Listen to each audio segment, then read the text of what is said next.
Hello everyone. तो कैसे हो आप? तो मैं चिंतन देसाई आप सबका बहुत बहुत स्वागत करता हूं हमारी ये फिजिक्स चैनल में। तो चलिए आज का लेक्चर स्टार्ट करते हैं। तो देखते हैं एक्सरसाइज का क्वेश्चन नंबर 8.1। देखो क्या बोला है क्वेश्चन में। Figure 8.6 shows a capacitor made of two circular plates. देखो यहाँ पे आपको दो सर्कुलर प्लेट वाला पैरेलल प्लेट कैपेसिटर दिया गया है ना। तो यहाँ पे सर्कुलर प्लेट वाला कैपेसिटर दिया गया है। Very good. Each of radius 12 centimetre. Radius कितनी है? 12 सेंटीमीटर। मतलब कि मैं इसको क्या लिख सकता हूँ? 12 इंटू 10⁻⁻² मीटर लिख सकता हूँ, है ना। सिमिलरली यहाँ पे क्या बोला? Separated by 5 centimetre. मतलब कि दो प्लेट के बीच का जो सेपरेशन है, जिसको हम डी से डिनोट करते हैं, वो कितना दिया गया है? 5 सेंटीमीटर। इसको अगर मुझे मीटर में लिखना है तो मैं क्या लिखूं? 5 इंटू 10⁻⁻² मीटर। आगे बढ़ो, और क्या बोला है? The capacitor is being charged by an external source which is not shown in the figure. मतलब कि यहाँ पे ये पूरी एक सर्किट कंप्लीटेड है। यहाँ पे कहीं पे कोई एक बैटरी कनेक्टेड है, एक सोर्स कनेक्टेड है, लेकिन ये फिगर में आपको दिखाया नहीं है ना। तो यहाँ पे ये पूरी मतलब सर्किट कंप्लीट सर्किट है और एक कांस्टेंट करंट फ्लो हो रहा है, और वो करंट कितना है? 0.15 एम्पियर। तो यहाँ पे आपको तीन क्वेश्चन पूछे हैं। पहले क्वेश्चन में क्या पूछा है? Calculate the capacitance and the rate of charge of potential difference between rate of change of potential difference between this two plate कितना होगा। क्वेश्चन बी में क्या पूछा है? Obtain the displacement current across the plates. And question C में क्या पूछा है? Is Kirchhoff first rule, junction rule, valid at each plate of the capacitor. तो आपको तीन क्वेश्चन पूछे हैं, है ना। हर एक का आंसर देते हैं। चलो पहले पहले क्वेश्चन का आंसर देते हैं। पहले तो कैपेसिटेंस मतलब की कैपेसिटी निकाल लेते हैं। उसके बाद DV by D T, rate of change of potential difference between this two plate. तो डीवी बाई डी टी आपको निकालने को बोला तो वो भी निकाल लेते हैं। तो पहले पहले क्वेश्चन का आंसर देते हैं ए। अच्छा, उसमें कैपेसिटी। अच्छा, कैपेसिटी का फॉर्मूला क्या होता है पैरेलल प्लेट कैपेसिटर के लिए? Epsilon 0 A by D. Sir लेकिन यहाँ पे तो सर्कुलर प्लेट है ना। हाँ, तो क्या प्रॉब्लम है? सर्कुलर प्लेट होती है तो एरिया क्या लिखना पड़ता है? पाई आर स्क्वायर, है ना। तो यहाँ पे हम इसको पाई आर स्क्वायर लिखेंगे। अच्छा, एप्सिलॉन की वैल्यू क्या है? एप्सिलॉन 0 की वैल्यू है 8.85 इंटू 10⁻⁻12, है ना। तो ये 8.85 इंटू 10⁻⁻12 ये मल्टीप्लाई होगी एरिया के साथ। एरिया, ये सर्कुलर प्लेट है तो एरिया कितना होता है उसका? पाई आर स्क्वायर। आर मतलब कि रेडियस। रेडियस कितनी मानेंगे यहाँ पे? 12 इंटू 10 मानेंगे नहीं भाई, यहाँ पे प्रोवाइडेड है। तो 12 इंटू 10⁻⁻² का होल स्क्वायर डिवाइड बाई दो प्लेट के बीच का सेपरेशन यहाँ पे कितना दिया गया? 5 सेंटीमीटर। मतलब कि मैं इसको मीटर में लिखूंगा 5 इंटू 10⁻⁻² मीटर। अच्छा, आपके पास कैलकुलेटर है तो कैलकुलेटर का इस्तेमाल कर सकते हो और ये कैपेसिटी निकाल सकते हो। तो चलिए कैलकुलेटर का इस्तेमाल करते हैं। तो यहाँ पे जो जो चीज़ें हमें प्रोवाइडेड है उसको मल्टीप्लाई करो। 8.85 मल्टीप्लाई बाई 3.14 मल्टीप्लाई बाई 12 का स्क्वायर मतलब कि 144। हाँ, तो हमारे पास वैल्यू आई 4,001.616 इंटू 10⁻⁻12। और ये -2 का स्क्वायर -4, -12 -4 हो जाएगा -16 डिवाइड बाई यहाँ पे 5 इंटू 10⁻⁻²। अच्छा, मतलब कि ये जो वैल्यू हमारे पास आई उसको डिवाइड करेंगे 5 से, तो हमारे पास आंसर निकल के आएगा 800.3232 इंटू 10⁻⁻14। अच्छा, 10⁻⁻14 और डिवाइड बाई 10⁻⁻2। ये जो 10⁻⁻2 है वो न्यूमरेटर में लिखे तो इसको मैं 10⁻+2 लिखूंगा। सॉरी, ये तो हमने क्या मतलब एडजस्ट करके ही लिखा है -14, है ना। तो -16 +2 हो जाएगा -14। Sorry for that. ओके, चलो तो ये -14 हो गया। अच्छा, इसको मुझे लिखना है तो मैं इसको 8.003232 इंटू 10⁻⁻12 भी लिख सकता हूं। मतलब कि मैं अप्रोक्सीमेटली इसको 8 पिको फेरड बोल सकता हूं, है ना। अप्रोक्सीमेटली ये कैपेसिटी कितनी आएगी? 8 पिको फेरड। चलिए कैपेसिटी निकाल ली। अभी नेक्स्ट क्वेश्चन में क्या पूछा है? नेक्स्ट आपको पूछा है कि what is dV by d, है ना। इसी इसी के अंदर डीवी बाई डी निकालने को बोला है। अच्छा, डीवी बाई डी कैसे निकालेंगे? तो चलिए डीवी बाई डी भी निकाल लेते हैं। तो डीवी बाई डी मैं यहां पे निकालता हूं। अच्छा, डीवी बाई डी निकालने के लिए मैं क्या करता हूं? मुझे पता है कि Q इज इक्वल्स टू क्या होता है कैपेसिटर के केस में? CV। Q is equals to CV होता है ना। आपको पता है ये सारी चीजें। भाई Q is directly proportional to V होता है, लेकिन वो प्रोपोर्शनलिटी कांस्टेंट को हम C मान के चलते हैं। ये जो कैपेसिटी होती है कैपेसिटर की वो फिक्स होती है ना, ये कांस्टेंट होती है। अभी क्या करते हैं? दोनों साइड पे हम डिफरेंशिएशन ले लेते हैं। दोनों साइड पे टाइम के रिस्पेक्ट में डिफरेंशिएशन लेते हैं तो ये हो जाएगा D by D T of Q that is equals to D by D T of CV। लेकिन सी तो कांस्टेंट होता है ना, C is the capacity of capacitor, that is the constant value. वैसे भी ये रिलेशन जो भी होता है वो Q is directly proportional to V होता है, और वो प्रोपोर्शनलिटी का निकालने के लिए हम यहाँ पे एक कांस्टेंट अज्यूम करते हैं जिसको हम कैपेसिटेंस बोलते हैं, है ना। तो ये C तो कांस्टेंट होता है, तो ये देखो ये क्या हो गया, dQ by dt that is equal to C बाहर आ गया, ये हो गया dV बाई dt। अच्छा जरा देखो तो ये dQ बाई dt, ये तो rate of flow of charge with respect, rate of change of charge with respect to time, इसको तो करंट बोलते हैं। तो ये current is equal to C times dV by dt, और आपको dV बाई dt ही तो निकालने को बोला था, ठीक है। तो चलिए dV बाई dt की वैल्यू बना लेते हैं। तो dV बाई dt क्या बन के आएगा, dV by dt is equals to I upon C। अच्छा I का वैल्यू क्या आपको प्रोवाइडेड है, जी हाँ, C हम आपने निकाल लिया, जी हाँ। अच्छा I कितना दिया गया है यहाँ पे 0.15 एम्पियर, जी हाँ। तो इसकी वैल्यू प्लेस करो, 0.15 डिवाइड बाई C कितना, तो 8 into 10 to the power minus 12 pico, मतलब कि 10 टू द पावर माइनस 12, ठीक है। चलो तो इसको डिवाइड वगैरह कर देते हैं हम। तो हम यहाँ पे 0.15 को डिवाइड करेंगे 8 से, तो इसको डिवाइड करेंगे 8 से तो हमारे पास वैल्यू आती है 0.01875, 0.01875 इंटू 10 टू द पावर 12।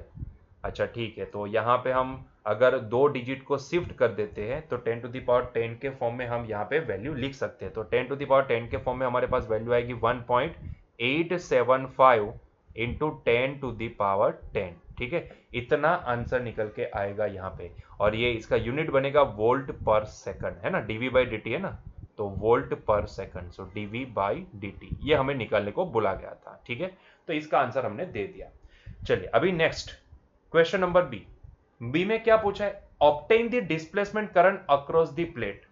मतलब कि ये दो प्लेट के बीच में डिस्प्लेसमेंट करंट कितना होगा, हमें पता है, हमने देखा था कि भाई यहां तक कंडक्शन करंट का, एक्चुअल में अगर मुझे लिखना है तो मैं इसको IC लिख सकता हूं, it is the conduction current. ये जो I है ना वो IC लिख सकते हैं, क्योंकि यहां तक तो एक्चुअल में चार्ज का फ्लो की वजह से करंट होता है, लेकिन ये दो प्लेट के बीच में अभी चार्ज फ्लो नहीं कर सकता है, तो यहां पे डिस्प्लेसमेंट करंट फ्लो करता है, आईडी जिसको हम बोले थे। और ये सारी चीजें मैंने लेक्चर में थियरी में समझाई है, तो अभी मैं दोबारा इसको रिपीट नहीं करूंगा, ये आपको पता है। यहां तक प्लेट तक कंडक्शन करंट, प्लेट के दो प्लेट के बीच में डिस्प्लेसमेंट करंट, वापिस प्लेट आ गई तो यहां से कंडक्शन करंट, इसी तरीके से ये पूरी सर्किट बनती चलती है ना। तो ये दो प्लेट के बीच में यहां पे जो करंट होगा वो कौन सा होगा, डिस्प्लेसमेंट करंट होगा, है ना, डिस्प्लेसमेंट करंट होगा। चलिए तो ये आईडी निकालने को बोला गया है, डिस्प्लेसमेंट करंट दो प्लेट के बीच में कितना होगा, तो चलिए पता करते हैं। तो उसके लिए मैं नया पेज ले लेता हूं यहाँ पे, और हम निकालना चाहते हैं डिस्प्लेसमेंट करंट। अच्छा याद है कि आपको डिस्प्लेसमेंट करंट का फॉर्मूला क्या था, याद करो, डिस्प्लेसमेंट करंट हमने कैसे डिफाइन किया था, डिस्प्लेसमेंट करंट का फॉर्मूला क्या था, तो आईडी इज इक्वल्स टू, याद करो थोड़ा, एप्सिलॉन जीरो, याद करो, d phi E by D t, यही तो फॉर्मूला था इसका, d phi E by D t. ये फाई मतलब कि इलेक्ट्रिक फ्लक्स, फाई मतलब कि इलेक्ट्रिक फ्लक्स, और इलेक्ट्रिक फ्लक्स कितना होता है, ई इंटू ए के बराबर, है ना। जिस डायरेक्शन में फील्ड है उसी डायरेक्शन में हमने एरिया वेक्टर यहां पे देखा है। आप देखोगे तो दो प्लेट के बीच में अगर मान लो कि जिस डायरेक्शन में फील्ड है उसी डायरेक्शन में अगर एरिया वेक्टर भी अज्यूम कर लेते हैं तो यहां पे हम ये बोल सकते हैं। अच्छा let me start the charging, okay. तो उसी डायरेक्शन में हम यहाँ पे एरिया वेक्टर हमें दिखेगा, तो एक्चुअल में ये होता है E A cos थीटा, लेकिन एरिया एंड इलेक्ट्रिक फील्ड दोनों के बीच में आप समझ सकते हो, ये अगर मान लो कि ये वाली प्लेट के ऊपर पॉजिटिव चार्ज एस्टेब्लिश हुआ और ये वाली प्लेट के ऊपर नेगेटिव चार्ज एस्टेब्लिश हुआ, तो पॉजिटिव से नेगेटिव ये वाली डायरेक्शन में फील्ड जनरेट होगा, इलेक्ट्रिक फील्ड, है ना, ये डायरेक्शन में। और इसका एरिया वेक्टर भी कौन सी डायरेक्शन में, तो यही डायरेक्शन में। तो ई एंड ये एरिया दोनों के बीच का एंगल क्या बनेगा, तो भाई 0 डिग्री बनेगा, एंगल बनेगा 0 डिग्री, है ना।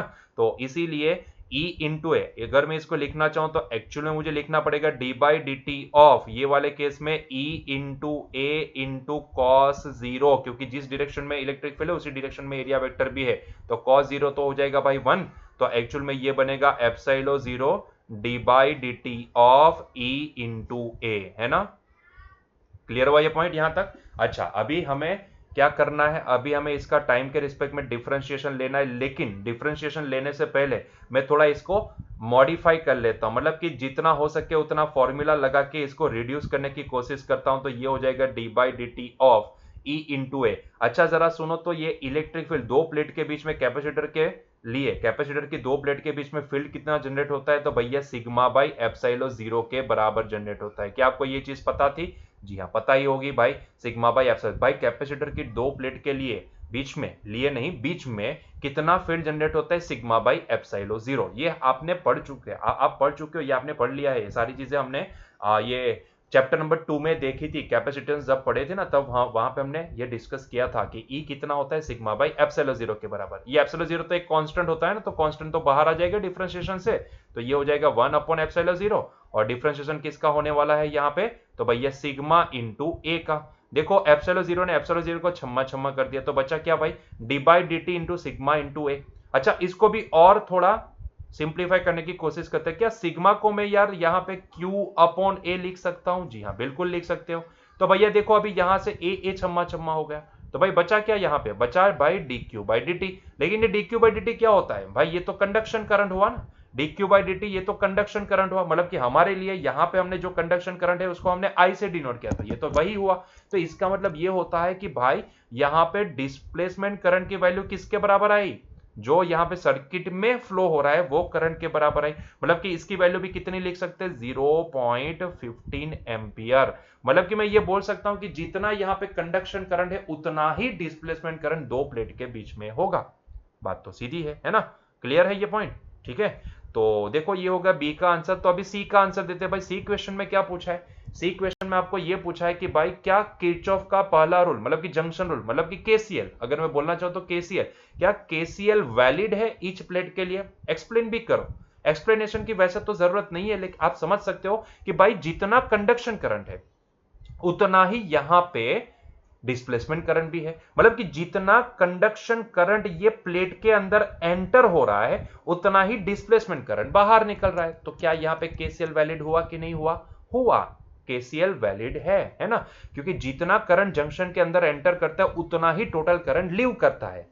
इसको हम किरचॉफ करंट लॉ बोलते हैं, जंक्शन रूल, है ना। तो यहां पे भी आप देखो ना, जितना कंडक्शन करंट ये प्लेट में एंटर हो रहा है उतना ही डिस्प्लेसमेंट करंट यहां से बाहर निकला, है ना, क्योंकि ये दो प्लेट के बीच का जो रीजन है उसमें तो डिस्प्लेसमेंट करंट होगा ना, और हमने देखा कि डिस्प्लेसमेंट करंट की वैल्यू कंडक्शन करंट के बराबर आई। उसी तरीके से आप ये वाली प्लेट को देखोगे तो जितना डिस्प्लेसमेंट करंट ये प्लेट में दाखिल होगा उतना ही कंडक्शन करंट यहां से प्लेट से बाहर निकलेगा। तो यस, यहां पे किरचॉफ का किरचॉफ का जंक्शन रूल यहां पे लगा सकते हैं, है ना। तो यहां पे मैं सेंटेंस के फॉर्म में लिखूंगा, पूरा एक्सप्लेन करने की जरूरत नहीं, आप समझ सकते हो। तो यहां पे हम लिखेंगे entering conduction current to the plate, कोई भी एक प्लेट पकड़ लो, कोई भी एक प्लेट, आप दोनों के लिए भी लगा सकते हो, आप समझ सकते हो। तो for any plate, any plate entering current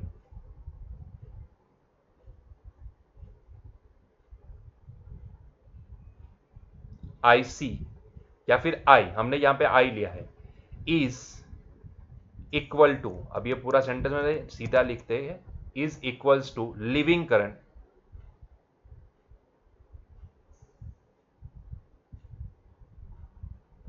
अच्छा यहां पे लिविंग करंट हम आईडी दिखाना चाहते हैं तो हम इसको फॉर एनी प्लेट नहीं बोलेंगे, फॉर प्लेट ए बोलेंगे, है ना। ये दोनों प्लेट को थोड़ा डिनो, क्योंकि दूसरी प्लेट के लिए एंटर करेगा आईडी करंट और लीव करेगा कंडक्शन करंट। तो मैं यहां पे बोलता हूं कि for a plate, for plate A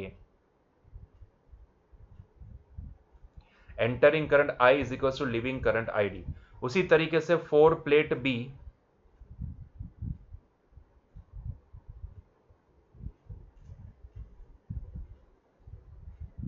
entering current ID is equals to leaving current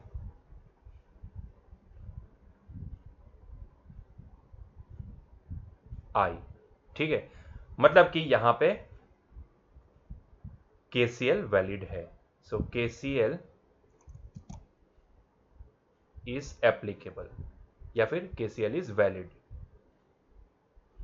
ठीक है, और यहां पे ए प्लेट एंड बी प्लेट कौन सी है, तो ये वाली होगी ए प्लेट और ये वाली प्लेट बी है।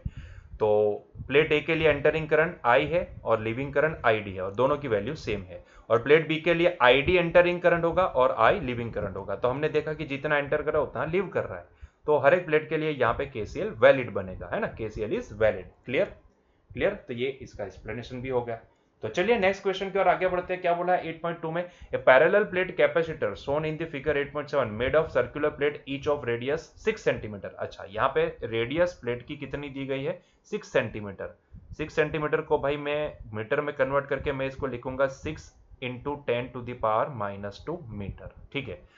And has a capacitance of 100 picofarad, मतलब कि यहाँ पे सीधा डायरेक्टली कैपेसिटी दी गई है कैपेसिटर की, दैट इज दी 100 पिकोफेरेड, ठीक है। चलो, the capacitor is connected to a 230 volt AC supply. ध्यान देना, यहां पे 230 वोल्ट एसी सप्लाई दिया गया है, यहां पे 230 वोल्ट एसी सप्लाई दिया गया है, ठीक है। 230 वोल्ट का एसी सप्लाई दिया गया है and the angular frequency is 300 radian per second. तो यहां पे उसकी एंगुलर फ्रीक्वेंसी भी आपको दी गई है, that is 300 radian per second, ठीक है। बहुत ही बढ़िया, रेडियन पर सेकंड। चलिए आगे बढ़ो। तो 3 क्वेश्चन पूछे। पहला question, what is the RMS value of the conduction current. यहां पे आरएमएस वैल्यू, कंडक्शन करंट की आरएमएस वैल्यू कितनी होगी, मतलब ये जो सर्किट में फ्लो करेगा, दो प्लेट के बीच में नहीं, दो प्लेट के बीच में तो कंडक्शन करंट थोड़ी ना फ्लो करता है, डिस्प्लेसमेंट करंट फ्लो करता है ना।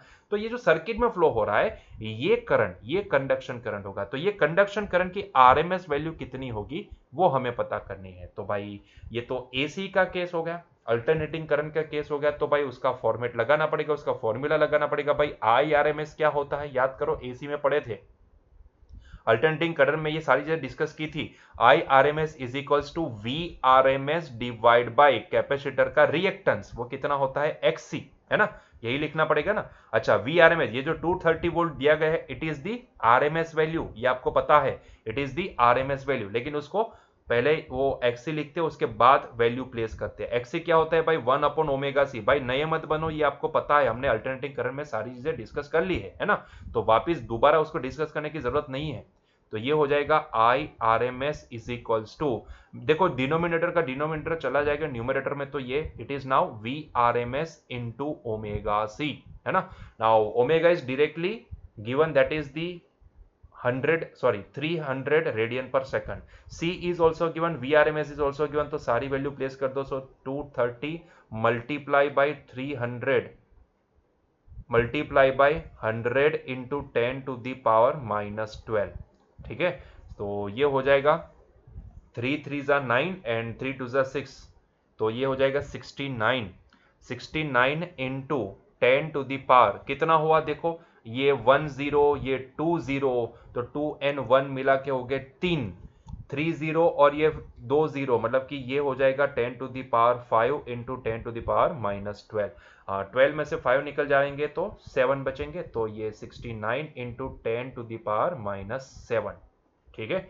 तो ये 10⁻⁻7, अगर मैं इसको -6 के फॉर्म में लिखूं तो एक डिजिट मुझे और शिफ्ट करना पड़ेगा, तो मैं इसको लिख सकता हूं, it is nothing but 6.9 into 10⁻⁻6, है ना, इतना एम्पियर। सो ये आई वैल्यू आरएमएस करंट की। तो इतना आरएमएस करंट ये वाली सर्किट में फ्लो करेगा, क्योंकि यहाँ पे सोर्स एसी दिया गया है, so that's why we have to use that AC concept, है ना। चलो next, B, is the conduction current equal to the displacement current. भाई ये पूछने वाली बात थोड़ी ना होती है, ये तो हमें पता है कि भाई जितना कंडक्शन, हमने यहाँ पे ये इसका प्रूफ भी तो दिया यहाँ पे कि जितना कंडक्शन करंट होता है उतना ही डिस्प्लेसमेंट करंट यहाँ पे भी होगा। तो बात तो सही है कि जितना यहाँ पे कंडक्शन करंट होगा उतना ही डिस्प्लेसमेंट करंट होगा। तो हमें यहाँ पे शॉर्ट में आंसर देना है B, that is the yes, बस इतना ही लिखना है, जितना यहाँ पे कंडक्शन करंट होगा उतना ही यहाँ पे डिस्प्लेसमेंट करंट होगा, है ना। तो इसका प्रूफ हम इसके आगे दे चुके हैं, दैट डजंट मैटर कि वो कंडक्शन करंट कितना है ना, उतना ही डिस्प्लेसमेंट करंट होगा। और क्योंकि हमने वहां पे प्रूव भी तो किया कि भाई केसीएल यहाँ पे भी वैलिड बनेगा, केसीएल वैलिड है, तो जितना एंटर करता है उतना यहाँ से बाहर निकलेगा, तो डिस्प्लेसमेंट करंट जितना होगा वो कितना होगा, कंडक्शन करंट के बराबर होगा, है ना। क्लियर है, तो बी का आंसर होगा yes. Now C, determine the amplitude of B at 0.3 centimetre from the axis between two plates. अच्छा चलिए, ये आपको यहाँ पे magnetic field, amplitude of magnetic field निकालने को बोला गया है। दो प्लेट के बीच में इनको जोड़ते हैं तो जो एक्सिस बनेगी ना, वो एक्सिस से 3 सेंटीमीटर पे आपको ये निकालने को बोला गया है। लेकिन उसको सॉल्व करने के लिए मैं क्या करता हूं, मैं यहां पे एक सर्कल अज्यूम कर लेता हूं। पहले मैं एक सर्कल अज्यूम करता हूं, आपको धीरे धीरे समझ में आ जाएगा कि मैं क्या कर रहा हूं, है ना। तो पहले मैं यहां पे एक सर्कल अज्यूम कर ले रहा हूं, इसको थोड़ा कॉम्प्रेस भी कर लेते हैं, ठीक है, ओके। तो मैंने एक बीच में एक ऐसा एक सर्कल अज्यूम कर लिया, और इन सबको मैं जोड़ता भी हूं ताकि एक्सिस बना सकूं। तो ये एक्सिस जो भी है, ये हो गई हमारी ग्रीन कलर से एक्सिस, ठीक है, यहां से यहां तक की ये हमारी, अच्छा ये तो दिखेगी नहीं ना, ये तो मतलब पीछे चली जाएगी, तो ये एक्सिस होगी। और बीच में मैंने एक सर्कल बना दिया, है ना। ऐसा ही एक सर्कल मैंने बीच में अज्यूम कर लिया, दो प्लेट के बीच में, ठीक है, उसके एरिया के बराबर मैंने एक सर्कल, एक सर्कुलर एम्पीरियन लूप अज्यूम कर लिया। ऐसा मान लो कि मैंने एक एम्पीरियन लूप अज्यूम कर ली, है ना। तो ये जो लूप है ना भाई, ये बड़ी वाली जो लूप है ना, ये इसका सेंटर होगा, और यहां से 3 सेंटीमीटर पे, मान लो कि ये है 3 सेंटीमीटर, इतना जो भी है वो 3 सेंटीमीटर है। तो यहां से 3 सेंटीमीटर, मतलब कि सेंटर, ये पॉइंट से, ये इसकी जो एक्सिस है, यहां से नीचे 3 सेंटीमीटर वाला एक पॉइंट मैंने अज्यूम कर लिया। तो ये पॉइंट पे मुझे, इस ये जो पॉइंट आपको दिख रहा है ना, ये पॉइंट पे मुझे मैग्नेटिक फील्ड निकालना है। तो ये पॉइंट को कवर करने वाली मैं एक एम्पीरियन लूप अज्यूम कर लेता हूं। मान लो कि ये जो डॉटेड लाइन है वो एक एम्पीरियन लूप है,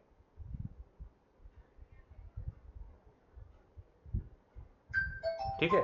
तो एक एम्पीरियन लूप है ना, ऐसा मैंने अज्यूम कर लिया है। तो ये जो एम्पीरियन लूप मैंने डॉटेड लाइन से दिखाई, आपको हो सकता है शायद नजर आ रही हो, है ना, छोटी सी, हाँ, एक सर्कुलर एक लूप बनी है, डॉटेड लाइन से मैंने दिखा है, ये एक एम्पीरियन लूप है। और उसकी रेडियस कितनी है, 3 सेंटीमीटर, ठीक है। उसकी रेडियस कितनी है, 10 सेंटीमीटर, ठीक है। और ये जो बड़ी वाली जो मैंने ये सर्कल बड़ा वाला जो अज्यूम किया है, वो सर्कल की जो रेडियस है वो कितनी है, तो मान लो कि वो सर्कल की रेडियस है आर। कितनी है, आर, कैपिटल आर, मतलब कि जितनी इन इन सब की है, इसकी है, ये प्लेट की है, जितनी रेडियस ये प्लेट की है, उतनी ही रेडियस ये सर्कल की है जो मैंने अज्यूम किया है ना। तो उसकी रेडियस मैं मान लेता हूं कि ये रेडियस होगी आर के बराबर। So this radius is R, ठीक है। थोड़ा ये कुचड़ा जैसा हो गया है, अभी क्या करूं इसमें। तो ये रेडियस है आर के बराबर, ठीक है। तो ये रेड कलर से मैंने दिखाई है बड़ी रेडियस, जितनी ये प्लेट की रेडियस है उतनी ही ये बड़े सर्कल की रेडियस है, और उसमें मैंने 3 सेंटीमीटर वाला छोटा सर्कल अज्यूम किया है। अभी पॉइंट ये बनता है यहाँ पे, क्योंकि मुझे मैग्नेटिक फील्ड निकालना है, तो उसके लिए मुझे भाई साहब एम्पियर मैक्सवेल लॉ लगाना पड़ेगा, है ना। या फिर आप बोलो एम्पियर सर्किटल लॉ मुझे लगाना पड़ेगा। तो ये एम्पियर सर्किटल लॉ लगाने के लिए मैं सारी ये चीजें, ये कहानियां मैं कर रहा हूं। एम्पियर सर्किटल लॉ लगाने के लिए आपको पता है कि मुझे एक एम्पीरियन लूप अज्यूम करनी पड़ती है। जो डॉटेड लाइन आपको दिख रहा है ना, इतनी इतनी छोटी है, 3 सेंटीमीटर की रेडियस की, ये होगी हमारी एम्पीरियन लूप, ठीक है। तो मैंने वो छोटी सी एक एम्पीरियन लूप अज्यूम कर ली है। लेकिन उससे पहले मुझे यहाँ पे एक और चीज, यहाँ पे मुझे एक रिलेशन मुझे यहाँ पे एस्टेब्लिश करना पड़ेगा, क्योंकि भाई ये दो प्लेट के बीच का रीजन है ना, ये दो प्लेट के बीच का रीजन, तो वहां पे डिस्प्लेसमेंट करंट होता है। तो भाई ये डिस्प्लेसमेंट करंट का ये आरएमएस करंट जो यहाँ पे कंडक्शन करंट फ्लो कर रहा है, उसके साथ रिलेशन क्या बनेगा। क्या मैं ये बोल सकता हूं कि भाई यहाँ पे करंट डेंसिटी, अगर मैं बात करूं, ये बिटवीन टू प्लेट, ये दो प्लेट के बीच की जो करंट डेंसिटी है वो तो कांस्टेंट ही रहती है ना। करंट डेंसिटी आप चाहे बड़े बड़े ये बड़े सर्कल में देखो, या फिर ये एम्पीरियल लूप के अंदर झांको, करंट डेंसिटी मुझे यहाँ पे कांस्टेंट नजर आएगी, है ना। और वो थ्रू आउट दिस सर्किट, मतलब आप देख लो तो वहां पे आपको कांस्टेंट लगेगी। तो मैं यहां से एक पॉइंट बनाता हूं, current density between two plate is equals to current density in the outer circuit, है ना। तो ये पॉइंट को मैं यहां पे लगाता हूं। तो बिटवीन टू प्लेट तो आईडी करंट होता है, current density between two plate, इसको मैं बोल देता हूं बिटवीन टू प्लेट, तो मैं इसको जे डैश से डिनोट करता हूं। तो J dash must be equal to क्या होना चाहिए, current density due to the conduction current, मतलब कि आउटर वाले, है ना। तो ये दो प्लेट के बीच में करंट डेंसिटी क्या होती है, करंट डेंसिटी मतलब कि करंट डिवाइड बाय एरिया। तो यहां पे करंट कौन सा होता है, डिस्प्लेसमेंट करंट, तो displacement current divide by area. अच्छा, हम यहां पे कितना कंसीडर कर रहे हैं, इतना एम्पीरियन लूप जितना ही कंसीडर कर रहे हैं, तो एम्पीरियन लूप का जितना एरिया होगा उतना। तो वो एरिया होगा, मान लो कि ये जो 3 सेंटीमीटर वाली जो रेडियस के एम्पीरियन लूप मैंने अज्यूम किया, उसकी रेडियस मैंने स्मॉल आर अज्यूम कर लिया, तो ये हो जाएगी small R square, that is equals to conduction current. यहां पे हमने एसी करंट लिया है तो उसकी आरएमएस वैल्यू मुझे लिखनी पड़ेगी, तो ये I R M S divide by बड़ा एरिया, मतलब कि ये पाई कैपिटल आर स्क्वायर है ना। चलिए, तो ये पाई ने पाई को कैंसिल कर दिया, तो यहां पे मुझे आईडी की वैल्यू क्या मिल जाएगी, डिस्प्लेसमेंट करंट मुझे मिलेगा ये small R upon capital R का whole square times I R M S के बराबर है ना। तो ये डिस्प्लेसमेंट करंट की वैल्यू मुझे मिली। अच्छा, अब मैं यहां पे एम्पीरियन लूप से एम्पियर सर्किटल लॉ लगाने की कोशिश करता हूं। तो from the Ampere circuital law, from Ampere circuital law,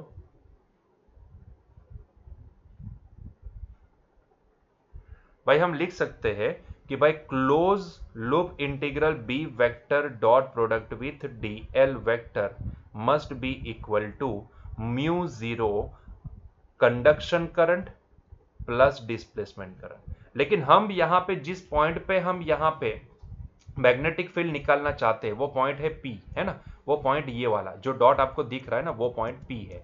ये वाला पॉइंट, ये वाले पॉइंट के ऊपर हम मैग्नेटिक फील्ड निकालना चाहते हैं, इसको मैंने पॉइंट पी बोल दिया। तो ये पॉइंट पी जो भी है वो दो प्लेट के बीच में है, ये दो प्लेट के बीच में है, तो वहां पे कंडक्शन करंट नहीं होता है, वहां पे डिस्प्लेसमेंट करंट होता है। तो मैं कंडक्शन करंट को मैं यहाँ पे जीरो बोल देता हूं। और मैंने मान लिया कि यहाँ पे जो मैग्नेटिक फील्ड है, जिस डायरेक्शन में मैंने एम्पीरियन लूप अज्यूम किया उसी डायरेक्शन में मैग्नेटिक फील्ड जनरेट हो रहा है due to the conduction current. तो ये सारी चीजें मान लेते हैं, तो यहां पे एंगल बनेगा 0 डिग्री, तो cos 0 1 हो जाएगा। तो ये मैं डायरेक्टली लिखता हूं b into d l that is equals to mu zero I D, है ना। ये लिख सकते हैं ना IC 0, और यहाँ पे B एंड DL के बीच का जो भी एंगल बनेगा वो एंगल होगा 0, तो cos 0 1 हो जाएगा। अभी यहाँ पे जो फील्ड जनरेट होगा, क्योंकि डिस्प्लेसमेंट करंट कांस्टेंट है तो फील्ड भी कांस्टेंट जनरेट होगा यहाँ पे, तो फील्ड कांस्टेंट है तो मैं इसको बाहर ले लेता हूं, तो ये हो जाएगा 1dl, या फिर आप इसको क्लोज लूप इंटीग्रल ऐसा भी बोल सकते हो, ये हो जाएगा म्यू 0 इंटू आई डी। अच्छा, अभी देखो ये एम्पीरियन लूप, ये वाली जो लूप है ना, ये 3 सेंटीमीटर की रेडियस की है ना, ये जो लूप है इसका लाइन इंटीग्रेशन कितना होगा, तो भाई 2 पाई आर के बराबर, क्योंकि ये 3 सेंटीमीटर को हमने स्मॉल आर से डिनोट किया, तो 2 पाई आर के बराबर। तो B is equal to 2 pi R into mu 0 I D, हम ये लिख सकते हैं, है ना। तो अल्टीमेटली मेरे पास ये वैल्यू क्या बन के आई, मेरे पास ये वैल्यू बन के आई B is equals to mu 0 I D divide by 2 pi R. लेकिन टू बी स्पेसिफिक अगर मैं बोलूं तो ये जो बी होगा ना वो आरएमएस वैल्यू प्रोवाइड करेगा, है ना। क्यों आरएमएस, क्योंकि ये जो आईडी हमें मिला है वो आईआरएमएस से बन रहा है, मतलब कि उसको उसका जो रिलेशन है वो आईआरएमएस के साथ है। तो मैं यहां पे आईडी की वैल्यू में प्लेस करूंगा तो आरएमएस वैल्यू की वैल्यू आएगी करंट की, तो इसकी वजह से जो फील्ड बनेगा उसकी भी आरएमएस वैल्यू हमें मिलेगी।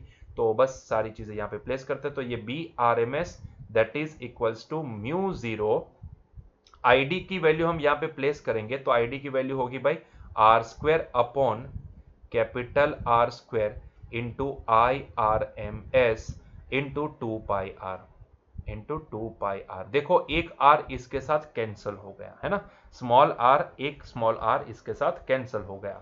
तो बचा क्या, यहां पे जो बचा इसको लिखो, तो mu 0 into small R into I R M S divide by 2 pi into capital R square. देखो सारी वैल्यू आपको प्रोवाइडेड है, तो इसको प्लेस कर दो, हम सिर्फ इसको प्लेस करते हैं। तो भाई ये म्यू 0 की वैल्यू होती है 4 pi into 10 to the power -7।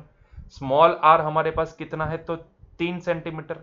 Small are जो भी हमें दिया गया है यहाँ पे, this is the 3 centimetre, it is 3 centimetre ना, यहाँ पे दिया गया है हमें, कहाँ गया, हाँ ये रहा 3 सेंटीमीटर, और उसको मुझे मीटर में लिखना पड़ेगा, तो ये मैं लिखूंगा 3 into 10 to the power -2 metre into I R M S हमने कितना निकाला, तो भाई ये निकाला हमने 6.9 into 10 to the power -6 divide by 2 pi, 2 into pi into R square, capital R कितना है, मतलब कि जो प्लेट है उसकी रेडियस, प्लेट है उसकी रेडियस कितनी है, बड़ी वाली प्लेट है, बड़ी वाली रेडियस कितनी है, तो ये इसकी रेडियस कितनी है, तो भाई 6 सेंटीमीटर है ना, जितनी इसकी रेडियस है उतना ही कैपिटल आर है हमारा, तो ये होगा 6 इंटू 10 टू द पावर, अरे auto save, 6 into 10 to the power -2, ठीक है। देखो 10 to the power -2, 10 to the power -2 cancel, ये पाई पाई कैंसल, ये 2 2 जा 4 हो जाएगा, तो बचा क्या यहाँ पे 2 इंटू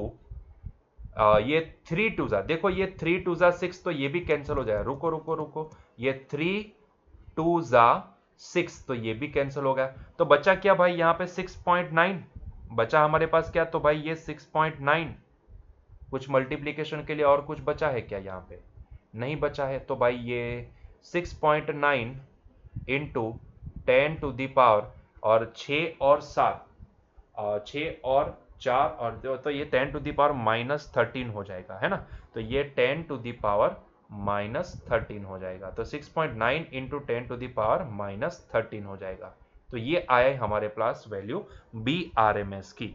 तो ये वैल्यू जो भी है वो तो सिर्फ आर एम एस वैल्यू आई हमारे पास, है ना, ये तो सिर्फ आर एम एस वैल्यू आई हमारे पास, आगे की कहानी अभी भी बाकी है, देखो कुछ मिसिंग तो नहीं है ना यहाँ पे, ये भी क्या पहले देख लेते हैं, यहाँ पे कोई मिसिंग चीज तो नहीं है यहाँ पे, तो यहाँ पे एक गलती की है हमने, ये आर स्क्वायर है ना, ये कैपिटल आर स्क्वायर है, तो यहाँ पे हाँ थोड़ा प्रॉब्लमेटिक हुआ, ये कैपिटल आर स्क्वायर है,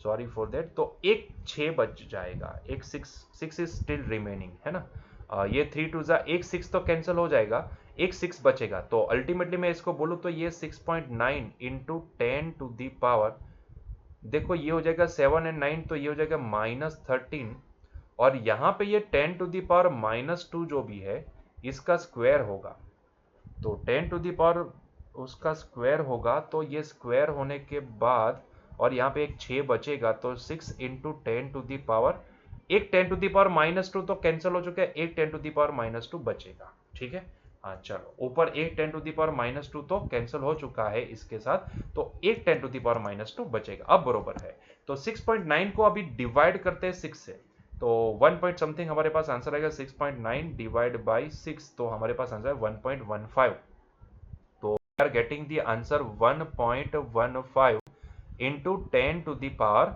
-11, है ना, -11, लेकिन अगर हम इसको, अगर पॉइंट में 2 पॉइंट को वहां पे शिफ्ट कर देते हैं तो कोई दिक्कत नहीं होगी, क्योंकि अगर हम 2 पॉइंट को शिफ्ट कर दे तो वापस 10 टू द पावर -13 ही आ जाएगा, है ना, तो आप इसको लिख सकते हो, it is nothing but 1.6 into 10 to the power, आप इसको रहने दो ना, यही फॉर्मेट में रखेंगे तो क्या प्रॉब्लम है, मतलब 1.15 के फॉर्मेट में ही रखो चलेगा, तो इतना टेस्ला, इतना मैग्नेट, लेकिन ये तो आरएमएस वैल्यू आई बच्चों, ये आरएमएस वैल्यू आई, हमें तो चाहिए इसका मैग्नीट्यूड, आपको क्लियरली बोला है कि ये बी कितना होगा, मतलब कि हमें मैग्नीट्यूड चाहिए उसका, मतलब मैक्सिमम कितनी वैल्यू होगी वो, तो आरएमएस क्या होता है, बी एम बाई √2, मतलब कि मैं इसको लिख सकता हूं यहां से, आरएमएस वैल्यू ऐसे ही निकलना, B RMS is equal to, मैं यहाँ पे क्या लिख सकता हूँ, B RMS is equal to B upon √2, और हमें निकालने को बोला है बी, तो भाई b इज इक्वल टू मैं क्या लिखूं, b is equal to √2 times B R M S, है ना, यही लिख सकते हैं √2 times B R M S, मतलब कि इसको √2 से मल्टीप्लाई कर दो, तो ये जो 1.15 है इसको अगर मैं √2 से मल्टीप्लाई कर देता हूं तो मुझे जो आंसर चाहिए वो मुझे मिल जाएगा, तो 1.15 को मैं मल्टीप्लाई करता हूँ 1.42 से, तो 1.633 ये आंसर आएगा, सो आंसर आया 1.633 into 10 to the power -11 tesla, है ना, तो this is the correct answer जो हमें पूछा गया है, क्लियर हुआ ये पॉइंट, ठीक है, हाँ, तो हमने यहाँ पे थोड़ी सी गलती कर दी थी कि भाई ये जो स्क्वायर है वो स्क्वायर हमने ध्यान में नहीं रखा और 6 को कैंसिल कर दिया था, so correct answer is this, clear, चलिए तो नेक्स्ट क्वेश्चन की ओर आगे बढ़ते हैं, चलिए 8.3, what physical quantity is same for x-rays of wavelength 10 to the power -10 meter, red light of wavelength 6800 angstrom and radio waves of wavelength 500 meter। भाई मुझे बोलने की जरूरत नहीं है, आप इसका आंसर खुद भी दे सकते हो कि भाई यहाँ पे जितने भी हमें दिए गए वो सबके लिए कॉमन क्या है, तो भाई उनकी वैक्यूम में स्पीड कॉमन है ना, तो all of given radiations have equal speed in vacuum. तो यहां पे क्या कॉमन है इनके लिए, तो equal speed in vacuum. All of them have, all of them have equal speed, equal speed in vacuum.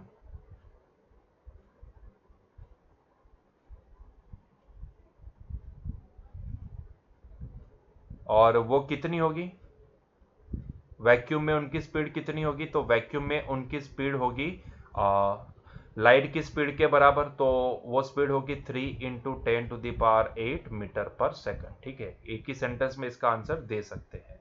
चलिए आगे बढ़ते हैं, नेक्स्ट की ओर आगे बढ़ते हैं। तो question number 8.4, a plane electromagnetic wave travels in vacuum along z direction. What can you say about the direction of its electric and magnetic field vectors? If the frequency of the wave is 30 megahertz, then what is its wavelength? देखो यहां पे direction of propagation क्या है, z direction, positive z। यहां पे अगर negative होती तो नेगेटिव आगे लिखा होता, या फिर -z डायरेक्शन ऐसा लिखा होता, या फिर नेगेटिव z डायरेक्शन ऐसा लिखा होता। तो यहां पे ये तो नहीं लिखा है, तो इसका मतलब ये होता है कि ये पॉजिटिव z डायरेक्शन है।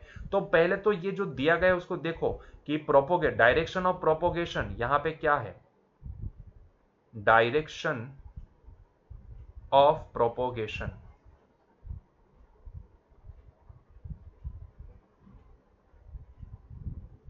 वो z डायरेक्शन में है, मतलब कि मैं इसको k कैप लिख सकता हूं, है ना, k cap, z positive z है मतलब कि k cap. Then what can you say about the directions of its electric and magnetic field vectors. तो उस हिसाब से electric field and magnetic field vector की डायरेक्शन क्या होगी। तो भाई ये k कैप, क्योंकि हमें पता है कि भाई electric field and magnetic field दोनों परपेंडिकुलर होते हैं, और प्रोपोगेशन, डायरेक्शन ऑफ प्रोपोगेशन उनके भी परपेंडिकुलर होती है ना, ये नए मत बनो, ये आपको पता है। और उसमें भी अगर मैं डायरेक्शन की बात करूं तो ये भाई क्रॉस प्रोडक्ट को फॉलो करते हैं। तो भाई के कैप क्यों आया, क्योंकि आई कैप क्रॉस प्रोडक्ट जे कैप हुआ होगा, है ना, आई कैप क्रॉस प्रोडक्ट जे कैप होगा तो मुझे के कैप मिला। तो भाई यहीं से हमें पता चलता है कि भाई ई वेक्टर जो भी है, इलेक्ट्रिक फील्ड जो भी है, वो कौन सी डायरेक्शन में होना चाहिए, इलेक्ट्रिक फील्ड हो जो भी है वो पॉजिटिव एक्स डायरेक्शन में होना चाहिए। एंड मैग्नेटिक फील्ड जो भी है वो कौन सी डायरेक्शन में होना चाहिए, तो मैग्नेटिक फील्ड भाई पॉजिटिव वाई डायरेक्शन में होना चाहिए। तो बात खत्म। तो यहां से direction of electric field, direction of E vector, ठीक है, वो क्या होगी, तो भाई वो आई कैप, मतलब कि पॉजिटिव एक्स एक्सिस की डायरेक्शन में। Similarly direction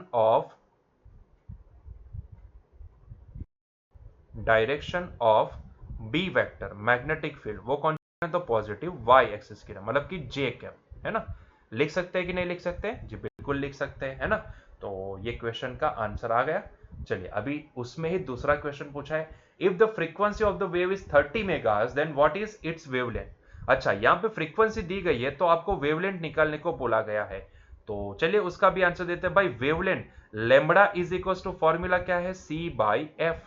frequency is provided, wavelength आपको निकालनी है तो सीधा फॉर्मूला अप्लाई किया, lambda is equal to C by F. C कितना है, तो भाई 3 × 10⁸ अच्छा, फ्रीक्वेंसी कितनी प्रोवाइड, 30 मेगाहर्ट्ज, तो 30 × 10⁶।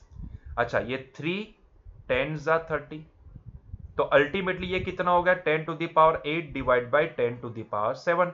10⁸ डिवाइड बाई 10⁷ कितना होता है, तो भैया 10 मीटर। तो भाई वेवलेंथ कितनी होगी, 10 metre. This is the answer. Clear. चलिए नेक्स्ट क्वेश्चन की ओर आगे बढ़ते हैं। Question number 8.5, a radio can tune into the any station in the 7.5 megahertz to 12 megahertz band. What is the corresponding wavelength band. आपको यहां पे फ्रीक्वेंसी बैंड प्रोवाइडेड है, तो उसके रिलेशन में कॉरस्पॉन्डिंग यहां पे वेवलेंथ बैंड कौन सा होगा वो आपको पता करना है। देखो यहां पे ये जो 7.5 मेगाहर्ट्ज है, इसको मैं एफ मिनिमम बोल देता हूं, है ना, ये मेरे लिए मिनिमम फ्रीक्वेंसी है, तो सबसे लोएस्ट, तो ये 7.5 मेगाहर्ट्ज। और ये जो 12 मेगाहर्ट्ज है वो पॉसिबल मैक्सिमम फ्रीक्वेंसी है, तो एफ मैक्स इसको मैं बोल देता हूं, सो दैट इज 12 मेगाहर्ट्ज। ठीक है, क्लियर है।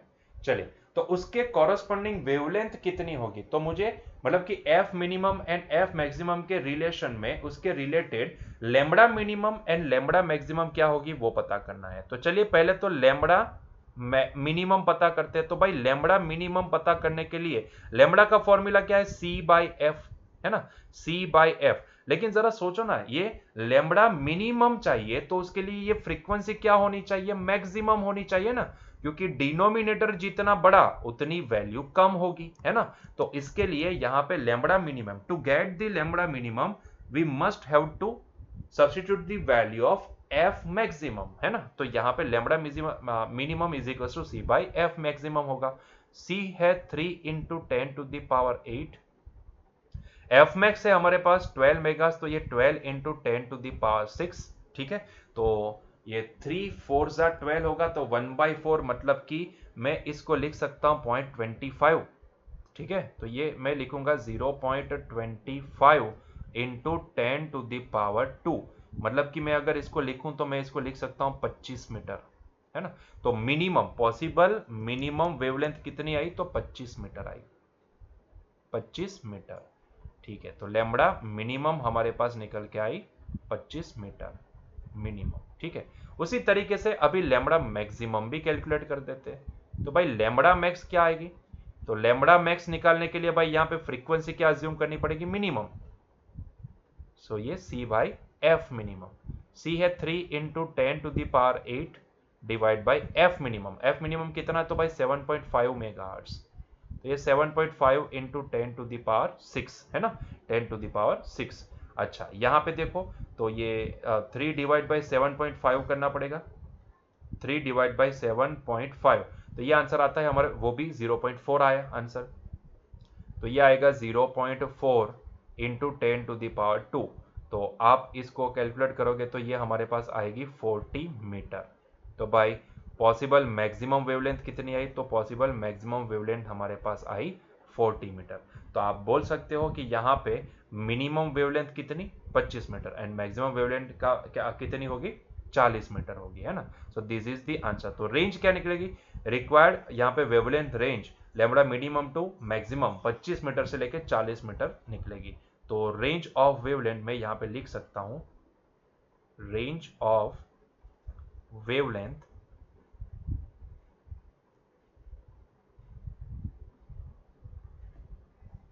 इज 25 मीटर टू 40 मीटर, है ना, this is the range. Clear. चलिए नेक्स्ट क्वेश्चन की ओर आगे बढ़ते हैं। A charged particle oscillates about its mean equilibrium position with a frequency of 10 to the power 9 hertz. What is the frequency of the electromagnetic waves produced by the oscillator?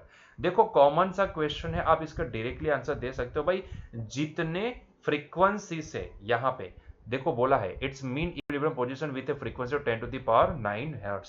देखो हमें पता है कि जितनी जितनी फ्रीक्वेंसी से ऑसिलेशन हो रहा है उतनी फ्रीक्वेंसी से ही इलेक्ट्रोमैग्नेटिक वेव्स प्रोड्यूस होते हैं, मतलब कि जितनी फ्रीक्वेंसी सोर्स की होती है उतनी फ्रीक्वेंसी से यहाँ पे इलेक्ट्रोमैग्नेटिक वेव्स प्रोड्यूस होते हैं। तो इसका आंसर मैं डायरेक्टली दे सकता हूँ, what is the frequency of the electromagnetic wave produce by the oscillator. तो भाई जितनी फ्रीक्वेंसी से वो ऑसिलेशंस कर सकता है, ऑसिलेट कर रहा है, उतनी फ्रीक्वेंसी से यहाँ पे वेव जनरेट हो गए। तो भाई इसका भी आंसर क्या आएगा, इसका भी आंसर आएगा 10 टू द पावर 9 हर्ट्ज, है ना, 10 टू द पावर 9 हर्ट्ज, इसका डायरेक्टली आंसर दे सकते हैं, है ना। क्लियर। चलिए नेक्स्ट क्वेश्चन की ओर आगे बढ़ते हैं। 8.7 the amplitude of the magnetic field part of a harmonic electromagnetic wave in vacuum is B0 and that is 510 nanotesla.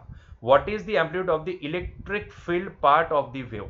अच्छा electric field part of the wave, मतलब कि अल्टीमेटली आपको B0 दिया गया है और आपको E0 निकालने को बोला गया है। देखो there is a relation between E0 and B0, हमें पता है C इज इक्वल टू क्या होता है, E0 डिवाइड बाई B0 होता है ना। चलो तो यहीं से हमें E0 निकालना है, तो भाई मैं E0 क्या लिखूं, E0 is equal to C times B0 लिख सकता हूं। C मतलब कि velocity of light that is 3 into 10 to the power 8 and B0 यहाँ पे दिया गया है नैनो टेस्ला। सो ये 510 इंटू 10⁻⁻⁹ है ना। चलिए, तो ये कितना हो जाएगा, तो भाई ये कुछ वैल्यू हमारे पास आएगी 1530। 510 का आप 3 से मल्टीप्लाई कर दोगे तो 510 मल्टीप्लाई तो ये 1530 करेक्ट है। 1530 इंटू 10⁻⁻1, मतलब कि मैं इसको लिख सकता हूं 153, है ना। 10⁻⁻1 है ना, तो इसको मैं 153 लिख सकता हूं। या फिर अगर मुझे लिखना है तो मैं इसको 153 ना लिख के मैं इसको 1.53 इंटू 10⁻² भी लिख सकता हूं, है ना। 10⁻² वोल्ट पर मीटर, है ना, या फिर न्यूटन पर कूलम, जो भी लिखना है आप लिख सकते हो। तो इतने कंपोनेंट इलेक्ट्रिक फील्ड का होगा, है ना। क्लियर है, क्लियर यहां तक। तो बच्चों बस यहीं पे हमारा आज का लेक्चर एंड करते हैं, मिलते हैं नेक्स्ट लेक्चर में और बाकी के जो क्वेश्चन है उसको नेक्स्ट लेक्चर में कंप्लीट करेंगे। ठीक है, तो मिलते हैं नेक्स्ट लेक्चर में। Till that enjoy your day, bye.